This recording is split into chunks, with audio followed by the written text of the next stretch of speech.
பெருநகர சென்னை மாநகராட்சி சார்பில் தண்டையார்பேட்டை மண்டலத்திற்கு உட்பட்ட கொருக்குப்பேட்டையில் புதிய மேம்பாலத்தை திறந்து வைத்த முதலமைச்சர் ஸ்டாலின் பாலத்தில் பயணித்து வருகிறார். அந்த காட்சிகளை பார்க்கலாம்.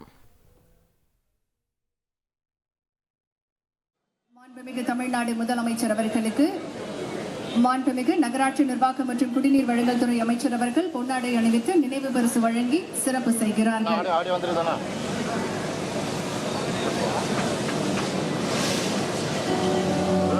அடுத்ததாக புதிய பாலம் அருகில் 1.10 கோடி மதிப்பீட்டில் அமையப்பட்டுள்ள புதிய பூங்காவிற்கு அடிக்கல் நாட்டி சிறப்பிக்குமாறு மாண்புமிகு தமிழ்நாடு முதலமைச்சர் அவர்களை பணிவன்புடன் கேட்டுக்கொள்கிறேன்.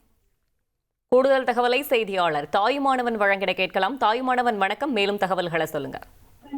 தமிழக முதலமைச்சர் ஸ்டாலின் தற்போது கொருக்குப்பேட்டை மணலி சாலையில 96.4 கோடி ரூபாய் செலவுல புதிதாக கட்டப்பட்ட ரயில்வே மேம்பாலத்தை பொதுமக்கள் பயன்பாட்டிற்கு திறந்து வைத்து தற்போது அந்த மேம்பாலத்துல பயணம் மேற்கொண்டு வரக்கூடிய காட்சிகளை நாம் பார்த்து வருகிறோம். முன்னதாக கொருக்குப்பேட்டையில 75 கோடி ரூபாய் மதிப்பீட்டுல ரயில்வே பாதை மேம்பாலத்திற்கு அடிக்கல் நாட்டியிருந்த முதலமைச்சர் ஸ்டாலின் அதன் தொடர்ச்சியாக இந்த புதிய மேம்பாலத்தை திறந்து வைத்து மக்கள் பயன்பாட்டிற்கு கொண்டு வந்திருக்கிறார். இந்த பகுதியை பொறுத்தமட்டில் 40 ஆண்டு கால கோரிக்கையாக இந்த மேம்பாலம் கட்ட வேண்டும் என்ற ஒரு கோரிக்கை என்பது இருந்து வந்தது.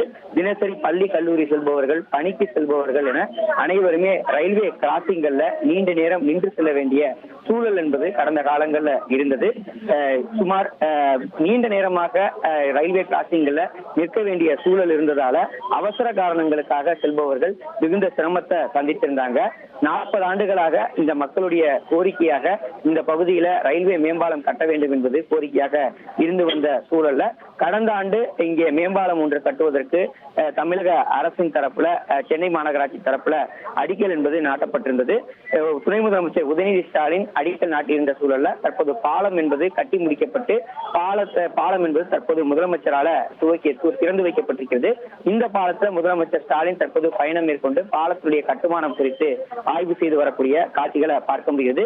தினசரி பார்த்தோம் என்றால் 25,000க்கும் மேற்பட்ட வாகனங்கள் இந்த பாலத்துல பயணம் மேற்கொள்ளும் என தமிழக அரசின் தரப்புல தெரிவிக்கப்பட்டிருக்கிறது. குறிப்பாக திமுக அரசு பொறுப்பேற்ற பிறகாக மணலி பர்மாநகர் பாலம், கொடுங்கையூர் பெட்டக வடிவ பாலம், மணலி மாதவரம் உயர்மட்ட பாலம் உட்பட 16 மேம்பாலங்கள் இந்த கடந்த 5 ஆண்டு கால ஆட்சியில கட்டி முடிக்கப்பட்டிருப்பதாக தமிழக அரசின் தரப்புல தெரிவிக்கப்பட்டிருப்பது குறிப்பிடத்தக்கது. தகவல்களுக்கு நன்றி தாயுமானவன். 1,26,00,000 மனங்களை வென்ற தந்தி டிவி யூடியூப் சேனல். தவிர்க்க முடியாத தம்ப்நெயில்ஸ், கலக்கலான கான்டென்ட்ஸ். நீங்களும் இந்த குடும்பத்தில் இணைய இப்பவே சப்ஸ்கிரைப் பண்ணுங்க. அசுரபலம் கொண்ட எங்கள் டிஜிட்டல் கரங்களில் உங்கள் விளம்பரங்களை சேர்க்க வாட்ஸ்அப் பண்ணுங்க. 893988883778.